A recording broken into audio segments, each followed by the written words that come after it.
वैजयन्ताय रक्तदुण्डाय गौरीतनहाय धीमहि गणेशानाय बालचन्द्राय श्रीगणेशाय श्रीमहि। Hi friends, నేను విజ్ఞానిని. ఇప్పుడు మా ఫస్ట్ వీడియో కాణిపాక వినాయకుడి గురించి తెలుసుకుందాం. కాణిపాక వినాయకుడి కథ. పూర్వం చిత్తూరు జిల్లాలోని చిన్న గ్రామమైన విహారపురి వద్ద ఒక వ్యవసాయ కుటుంబానికి చెందిన 3 అన్నదమ్ములు ఉండేవారు. వారిలో ఒకరు చెవిటివాడు, మరొకరు మూగవారు, ఇంకొకరు గుడ్డివాడు. వారు తమ పొలం చూసుకుంటూ రోజువారీ పనులు చేసుకుంటూ ఉండేవారు. ఒక రోజున వారి బావిలో నీరు ఇంకిపోవడంతో మరింత లోతుగా తవ్వుతుంటే ఒక్కసారిగా వారు తవ్విన చోట కొంత రక్తం కలిసిన నీరు బయటకు వచ్చేసింది. అది చూసి అందరూ ఆశ్చర్యపోయారు. వెంటనే ఆ చోట తవ్వినప్పుడు వారికి కనబడింది ఓ వినాయక విగ్రహం. అది నీలి రంగులో మెరిసిపోతూ అందరినీ ఆశ్చర్యంలో ముంచేసింది. ఆ విగ్రహాన్ని చూసిన వెంటనే మాట్లాడలేనివాడు మాట్లాడగలిగాడు, చెవులు లేనివాడు వినగలిగాడు, చూపు లేనివాడు చూశాడు.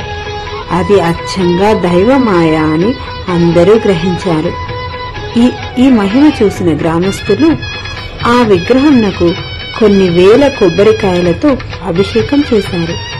ఆ అభిషేకపు కొబ్బరి నీరు ఎకరపావు వరకు పారాయి. ఎకరపావుని కాని అంటారు. ఆ పారాయి కాబట్టి పారకము అని ఆ విహారపురిని కాస్త కాణిపారకం అని పిలిచేవారు. అది కాస్త ఇప్పుడు కాణిపాకం అని పిలుస్తున్నాము. ఆ ప్రదేశాన్ని పవిత్ర స్థలంగా భావించి అక్కడే ఒక చిన్న గుడి నిర్మించారు. అదే ఈ రోజు మనం చూసే శ్రీ వరసిద్ధి వినాయక ఆలయం. ఇక్కడి వినాయకుడిని జీవంత విగ్రహం అని కూడా అంటారు. ఇక్కడ నీరు పవిత్రమైనవి, పాపాలను కడిగి వేస్తుంది. న్యాయ నిర్ణయాల కోసం కూడా దేవుని ముందు ప్రమాణాలు చేయిస్తారు. ఇది భక్తుల విశ్వాసానికి నిలువెత్తు నిదర్శనం. ఈ ఆలయంలో దేవుని విగ్రహం ఇప్పటికీ రోజుకో చిన్న మిల్లీమీటర్ చొప్పున పెరుగుతూనే ఉందట. అందుకే ఆయనను జీవంత వినాయకుడు అని పిలుస్తారు.